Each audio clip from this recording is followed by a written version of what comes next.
A cikin labaran da muke ɗauke da su a yau za ku ji labarin cewa a yankin Kidal na ƙasar Mali,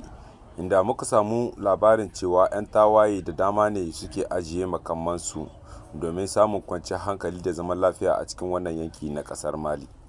Jama'a masu bibiyanmu da sauraronmu, barkanmu da yau. Barkanmu kuma tare da kasancewa da ku a cikin wannan lokaci da muke. A cikin labaran da muke ɗauke da su a yau za ku ji labarin cewa a yankin Kidal na ƙasar Mali, inda muka samu labarin cewa 'yan tawaye da dama ne suke ajiye makamansu domin samun kwanciyar hankali da zaman lafiya a cikin wannan ƙasa ta Mali da kuma sauran yankuna na wa'anda ba kwanciyar hankali a cikin ƙasashe na yammacin Afirka.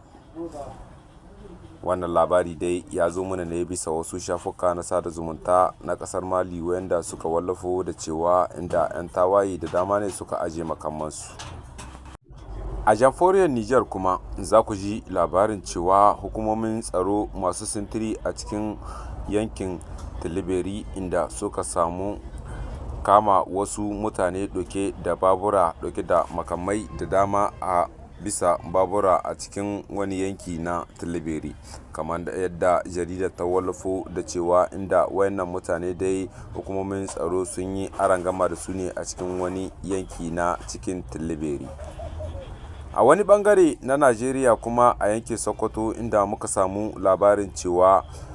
hukumomin tsaro sun bayyana da cewa sun kashe na hannun dama Bello Turji, wani ɗan ta'adda wanda ya addabi yankin Sokoto da kewaye a cikin ƙasar Najeriya, inda suka wallafo da cewa sun hallaka wannan na hannun daman shi ne a cikin wani yanki na Najeriya, kamar yadda rahotanni suka zo mana.